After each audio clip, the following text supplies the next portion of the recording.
இன்றைய முக்கிய நிகழ்வுகள். ஜிப்மரில் சிகிச்சையில் இருந்த மேலும் 2 பேர் உயிரிழப்பு. கள்ளச்சாராய பலி 63ஆக உயர்வு.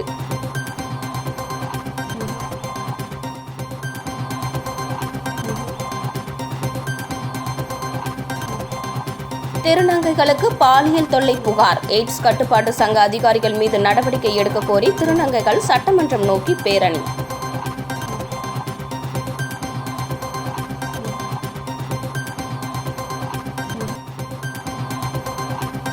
விபத்தில் சிக்குவோரின் ஆல்கஹால் அளவை மதிப்பீடு செய்ய வேண்டும். மருத்துவமனைகளுக்கு சுகாதாரத்துறை உத்தரவு.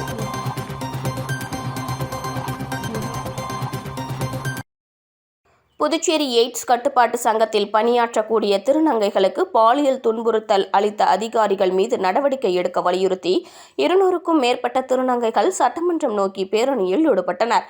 புதுச்சேரி சுகாதாரத்துறையின் கீழ் இயங்கும் எய்ட்ஸ் கட்டுப்பாட்டு சங்கத்தில் பணியாற்றும் திருநங்கைகளிடம் அங்கு பணியாற்றக்கூடிய அதிகாரிகள் ஆபாசமாகவும் அருவருக்கத்தக்க முறையில் பாலியல் உள்நோக்கத்தோடு நடந்து கொண்டதாக புகார் எழுந்துள்ளது. இந்த புகார் மீது உரிய விசாரணை நடத்த கோரி சகோதரன் சமூக நல மேம்பாட்டு அமைப்பு சார்பில் புகார் அளித்தும் அதன் மீது எந்த நடவடிக்கையும் எடுக்கப்படவில்லை. இதனை கண்டித்து 200க்கும் மேற்பட்ட திருநங்கைகள் காமராஜர் சிலையில் இருந்து சட்டமன்றம் நோக்கி பேரணியாக சென்றனர். அப்போது அரசுக்கு எதிராகவும் சம்பந்தப்பட்ட அதிகாரிகள் மீது நடவடிக்கை எடுக்க வலியுறுத்தியும் கோஷங்களை எழுப்பினர்.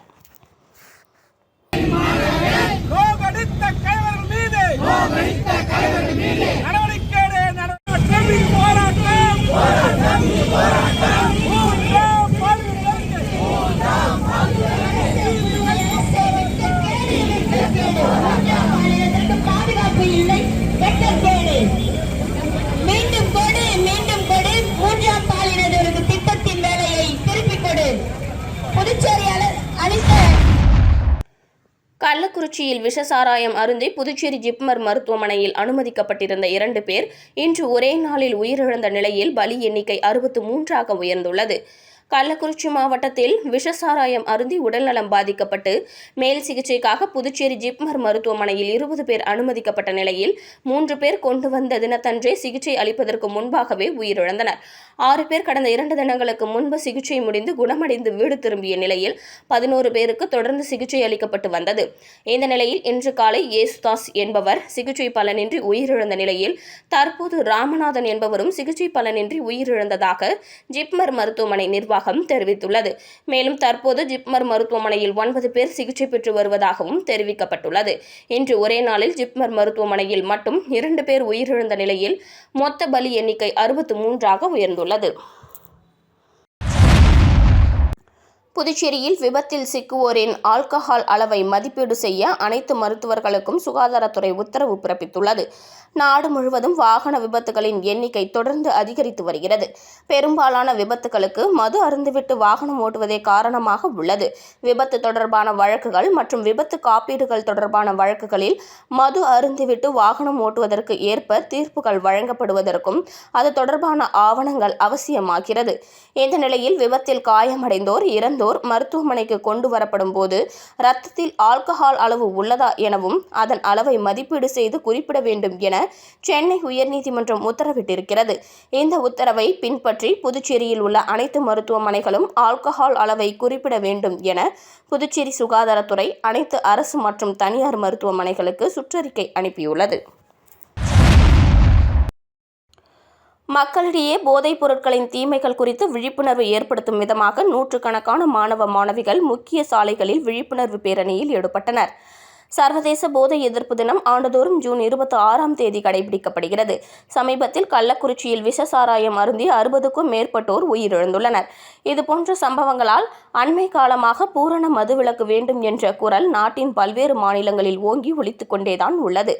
தற்போது சிறார் முதல் பெரியோர்கள் வரை மது, கஞ்சா உள்ளிட்ட போதைப் பொருட்களை அதிகம் பயன்படுத்துவதால் சாலை விபத்துகள், உடல் பாதிப்பு, மனநல பாதிப்புகள், குடும்ப பிரச்சனைகள், வேலை இழப்பு மற்றும் சமூக அந்தஸ்து குறைபாட்டால் பாதிக்கப்படுகின்றனர். ஆகவே சர்வதேச போதை எதிர்ப்பு தினமான இன்று தனியார் தொண்டு நிறுவனம் சார்பில் போதைப் பொருட்களின் தீமைகள் குறித்து மக்களிடையே விழிப்புணர்வை ஏற்படுத்தும் விதமாக நடத்தப்பட்ட விழிப்புணர்வு பேரணியில் 100க்கும் மேற்பட்ட கல்லூரி மாணவ மாணவிகள் விழிப்புணர்வு பதாகைகளை கையில் ஏந்தியவாறு நகரின் முக்கிய சாலைகளின் வழியாக ஊர்வலமாக சென்றனர்.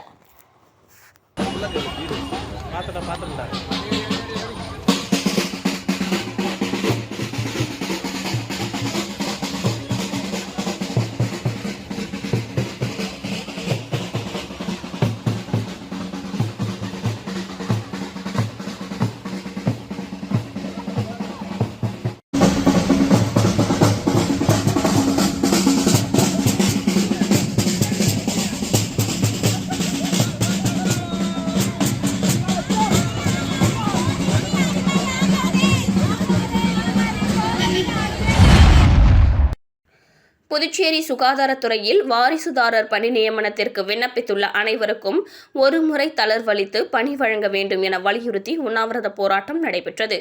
புதுச்சேரி சுகாதாரத்துறையில் கருணை அடிப்படையில் வழங்கப்படும் வாரிசுதாரர் பணி நியமனத்திற்கு விண்ணப்பித்துள்ள அனைத்து விண்ணப்பதாரர்களுக்கும் ஒருமுறை தளர்வு அளித்து வாரிசுதாரருக்கு பணி வழங்க வேண்டும் என வலியுறுத்தி புதுச்சேரி சுகாதாரத்துறை ஊழியர்களின் வாரிசுதாரர்கள் நலசங்கத்தின் சார்பில் குடும்பத்துடன் ஒருநாள் அடையாள உண்ணாவிரதம் நடைபெற்றது. மாதா கோவில் எதிரே நடைபெற்ற உண்ணாவிரத போராட்டத்திற்கு சங்கத்தின் ஒருங்கிணைப்பாளர் டேவிட் தலைமை தாங்க 100க்கும் மேற்பட்ட வாரிசுதாரர்கள் கலந்து கொண்டு கோரிக்கைகளை வலியுறுத்தி கண்டன கோஷங்களை எழுப்பினர். போதைப்பொருள் பயன்பாடு மற்றும் சட்டவிரோத போதைப்பொருள் கடத்தலுக்கு எதிரான சர்வதேச நாள் அனுசரிக்கப்படுவதையொட்டி புதுச்சேரி தலைமை செயலகத்தில் போதைப்பொருள் பயன்பாட்டுக்கு எதிரான உறுதிமொழி ஏற்பு நிகழ்ச்சி நடைபெற்றது. தலைமை செயலர் சரத் சௌஹான் போதைப்பொருள் பயன்பாட்டுக்கு எதிரான உறுதிமொழியை வாசிக்க அரசு செயலர்கள், தலைமை செயலக அதிகாரிகள் மற்றும் ஊழியர்கள் அனைவரும் ஏற்றுக்கொண்டனர். இதனைத் தொடர்ந்து அரசு செயலர் கேசவன் தமிழில் உறுதிமொழி வாசிக்க அனைவரும் ஏற்றுக்கொண்டனர். நண்பர்கள் மட்டுமின்றி நாமும் போதையிலிருந்து விடுபடுவோம் என்று செய்திகள் தொடர்கின்றன. புதுச்சேரியில் 100 ஆண்டு பழமை வாய்ந்த புனித அந்தோணியார் ஆலய தேர்பவனியில் ஏராளமான கிறிஸ்தவர்கள் கலந்து கொண்டு மழையில் நனைந்தபடியே தேரினை இழுத்து சென்றனர். புதுச்சேரி மிஷன் வீதியில் அமைந்துள்ள 100 ஆண்டுகள் பழமை வாய்ந்த புனித அந்தோணியார் ஆலய பெருவிழா கடந்த 13ஆம் தேதி கொடியேற்றத்துடன் துவங்கியது. தொடர்ந்து தினம்தோறும் காலை மற்றும் மாலை நேரங்களில் சிறப்பு திருப்பலி நடைபெற்றது. முக்கிய நிகழ்வான ஆடம்பர தேர்பவனி இன்று நடைபெற்றது.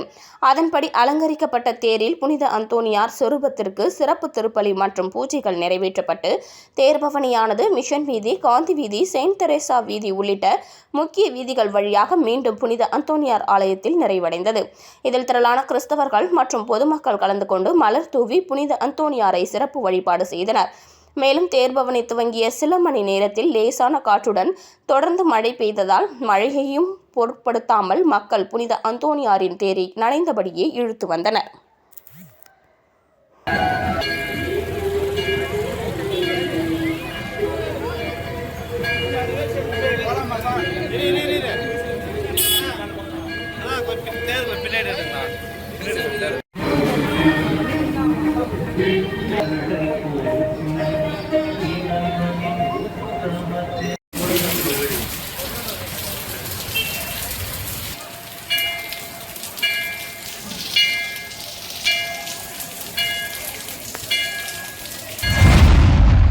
திருமாவளவன், துரை ரவிக்குமார் மீண்டும் நாடாளுமன்ற உறுப்பினர்களாக தேர்வு செய்யப்பட்டு நேற்று பதவியேற்றுக் கொண்டதை கொண்டாடும் விதமாக ஊசுடு தொகுதி விசிக சார்பில் 10 கண்ணு சேதராப்பட்டு பகுதியில் பொதுமக்களுக்கு இனிப்பு வழங்கி கொண்டாடப்பட்டது. 2024 நாடாளுமன்ற பொதுத் தேர்தலில் சிதம்பரம், விழுப்புரம் ஆகிய தொகுதிகளில் விடுதலை சிறுத்தைகள் கட்சி சார்பில் போட்டியிட்டு தலைவர் எழுச்சித் தமிழர் திருமாவளவன், பொதுச் செயலாளர் துரை ரவிக்குமார் ஆகியோர் வெற்றி பெற்றதன் மூலம் மாநில கட்சியாக அங்கீகரிக்கப்பட்டது. எழுச்சித் தமிழர் திருமாவளவன், தோழர் துரை ரவிக்குமார் மீண்டும் நாடாளுமன்ற உறுப்பினர்களாக தேர்வு செய்யப்பட்டு நேற்று பதவியேற்றுக் கொண்டதை ஊசுடு சட்டமன்ற தொகுதி சார்பில் 1000 லட்டு வழங்கும் நிகழ்ச்சி 10 கண்ணு மற்றும் சேதராப்பட்டு தொழிற்பேட்டை பேருந்து நிலையத்தில் பொதுமக்களுக்கு வழங்கும் நிகழ்வு தொகுதி செயலாளர் இளந்தமிழன் தலைமையில் நடைபெற்றது. நிகழ்வில் சிறப்பு அழைப்பாளர்களாக மாநில முதன்மை செயலாளர் தெய்வப்பொழிலன், தலைமை அலுவலக செயலாளர் எழில்மாறன், அமைப்பு சாரா தொழிலாளர் விடுதலை முன்னணி மாநில செயலாளர் தமிழ்செல்வன், கதிர்வேல், ஓவியரணி, மாநில செயலாளர் மகிழ்வரசு, தொகுதி பொருளாளர் அருள், தொகுதி துணை செயலாளர் பாக்கியராஜ், கோவிந்தராஜ், தொகுதி செய்தி தொடர்பாளர் புரட்சி வளவன், இளங்கோ, லட்சியராஜ், கல்மேடுபேட் இளங்கோவன், அமுதகுமார், வெங்கடேசன், தூயவன், வலுவன்பேட் ரமேஷ், செல்வகுமார், இளையராஜா, அதியமான் மற்றும் கரசூர் கோபு உள்ளிட்ட திரளானோர் பங்கேற்று சிறப்பு செய்தனர். விழுப்புரம் மாவட்டம் கோட்டக்குப்பம் அரசு மேல்நிலைப் பள்ளியில் நடைபெற்ற போதை விழிப்புணர்வு பேரணியில் 100க்கும் மேற்பட்ட மாணவர்கள் பங்கேற்றனர். போதை விழிப்புணர்வு குறித்த துண்டு பிரசுரங்களை வழங்கிய கோட்டக்குப்பம் துணை காவல் கண்காணிப்பாளர். உலக போதைப் பொருள் ஒழிப்பு தினத்தை முன்னிட்டு விழுப்புரம் மாவட்டம் கோட்டக்குப்பம் அரசு மேல்நிலைப் பள்ளியில் நடைபெற்ற போதைப் பொருள் விழிப்புணர்வு பேரணியை கோட்டக்குப்பம் காவல் துணை கண்காணிப்பாளர் சுனில் மற்றும் கோட்டக்குப்பம் காவல் நிலைய ஆய்வாளர் சக்தி ஆகியோர் கலந்து கொண்டு விழிப்புணர்வு பேரணியை கொடியசைத்து துவக்கி வைத்து பொதுமக்களுக்கும் வியாபாரிகளுக்கும் விழிப்புணர்வு குறித்த துண்டு பிரசுரங்களை வழங்கினர். இதில் 100க்கும் மேற்பட்ட மாணவியர்கள் கலந்து கொண்டு நகரின் முக்கிய சாலைகளின் வழியாக போதை விழிப்புணர்வு குறித்த வாசகங்களை கூறி பதாகைகளை ஏந்தி ஊர்வலமாக வந்து பொதுமக்களுக்கு விழிப்புணர்வை ஏற்படுத்தினர். திருபுவனை தொகுதி கலைஞர் கருணாநிதி அரசு மேல்நிலைப்பள்ளி வளாகத்தில் புதிய ஆழ்துளை கிணறு மற்றும் நீர்த்தொட்டி அமைப்பதற்கான பூமி பூஜையை சட்டமன்ற உறுப்பினர் அங்காளன் துவக்கி வைத்தார். புதுச்சேரி மாநிலம் மண்ணாடிப்பட்டு கொம்யூன் கலித்தீர்த்தால்குப்பம் கலைஞர் கருணாநிதி அரசு மேல்நிலைப்பள்ளி வளாகத்தில் புதிய ஆழ்துளை கிணறு மற்றும் நீர்த்தொட்டி அமைப்பதற்கு ரூபாய் 10,20,000 மதிப்பீடு செய்யப்பட்டு இதற்கான நிதி அரசு சிறப்பு கூறு நிதி மூலம் பெறப்பட்டது. இதனைத் தொடர்ந்து தொகுதியின் சட்டமன்ற உறுப்பினர் அங்காளன் தலைமையில் பணிக்கான பூமி பூஜை செய்யப்பட்டது. இந்த நிகழ்ச்சியில் புதுவை பொதுப்பணித்துறை சிறப்பு கட்டிடம் கோட்டம் 2 செயற்பொறியாளர் சுப்புராயன், உதவி பொறியாளர் விக்டோரியா, கல்வித்துறை இணை இயக்குநர் சிவகாமி, பொதுப்பணித்துறை இளநிலை பொறியாளர் கருணாகரன், பள்ளி முதல்வர் பாக்கியலட்சுமி, ஆசிரியர்கள், கட்டிட ஒப்பந்ததாரர்கள், ஊர் பிரமுகர்கள் மற்றும் சட்டமன்ற உறுப்பினர்கள், ஆதரவாளர்கள் பலர் கலந்து கொண்டனர். சட்டவிரோத போதைப் பொருள் கடத்தலுக்கு எதிரான சர்வதேச தினத்தையொட்டி ஆதிதிராவிடர் நலத்துறையில் இயக்குநர் இளங்கோவன் தலைமையில் போதைப் பொருள் பயன்பாட்டுக்கு எதிரான உறுதிமொழி ஏற்பு நிகழ்ச்சி நடைபெற்றது. போதைப் பொருள் பயன்பாடு மற்றும் சட்டவிரோத போதைப் பொருள் கடத்தலுக்கு எதிராக சர்வதேச நாள் இன்று அனுசரிக்கப்படுவதையொட்டி புதுச்சேரி அரசு ஆதிதிராவிடர் மற்றும் பழங்குடியினர் நலத்துறையில் போதைப் பொருள் பயன்பாட்டுக்கு எதிரான உறுதிமொழி ஏற்பு நிகழ்ச்சி நடைபெற்றது. ஆதிதிராவிடர் நலத்துறை இயக்குநர் இளங்கோவன் போதைப் பொருள் பயன்பாட்டுக்கு எதிரான உறுதிமொழியை வாசிக்க கண்காணிப்பாளர்கள், அதிகாரிகள் மற்றும் ஊழியர்கள் அனைவரும் ஏற்றுக்கொண்டனர். இந்த நிலையில் முதுநிலை கணக்கு அதிகாரி ஸ்ரீதரன், கண்காணிப்பாளர் பழனி, வேல்முருகன், கதிரவன் மற்றும் நல அலுவலர்கள், ஊழியர்கள் கலந்து கொண்டு வன்முறை எதிர்ப்பு உறுதிமொழி ஏற்றனர். உலக போதைப்பொருள் ஒழிப்பு தினத்தை முன்னிட்டு மரக்காணம் பாரதியார் மெட்ரிக் பள்ளியில் விழிப்புணர்வு பேரணி நடைபெற்றது. விழுப்புரம் மாவட்டம் மரக்காணம் பகுதியில் இயங்கி வரும் பாரதியார் மெட்ரிக் பள்ளியில் உலக போதை ஒழிப்பு தினம் கொண்டாடப்பட்டது. இதில் பள்ளியின் தாளாளர் அருணாச்சலம் மற்றும் பள்ளியின் செயலாளர் ரவிக்குமார் முன்னிலையில் சர்வதேச போதைப்பொருள் ஒழிப்பை முன்னிட்டு பொதுமக்களுக்கு போதைப்பொருள் குறித்த துண்டு பிரசுரங்கள் மற்றும் அறிவுரைகள் வழங்கப்பட்டது. பின்னர் பள்ளியின் வளாகத்தில் பள்ளியின் முதல்வர் செல்வி ரூபினா போதைப்பொருள் விழிப்புணர்வு குறித்த உறுதிமொழி வாசிக்க மாணவியர்கள் உறுதிமொழியை ஏற்றுக்கொண்டனர். மீண்டும் இன்றைய முக்கிய நிகழ்வுகள். ஜிப்மரில் சிகிச்சையில் இருந்த மேலும் 2 பேர் உயிரிழப்பு. கள்ளச்சாராய பலி 63ஆக உயர்வு.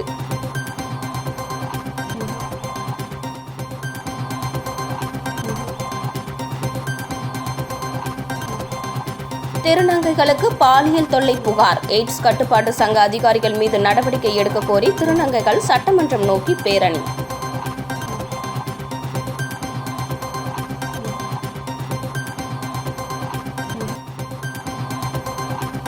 விபத்தில் சிக்குவோரின் ஆல்கஹால் அளவை மதிப்பீடு செய்ய வேண்டும். மருத்துவமனைகளுக்கு சுகாதாரத்துறை உத்தரவு.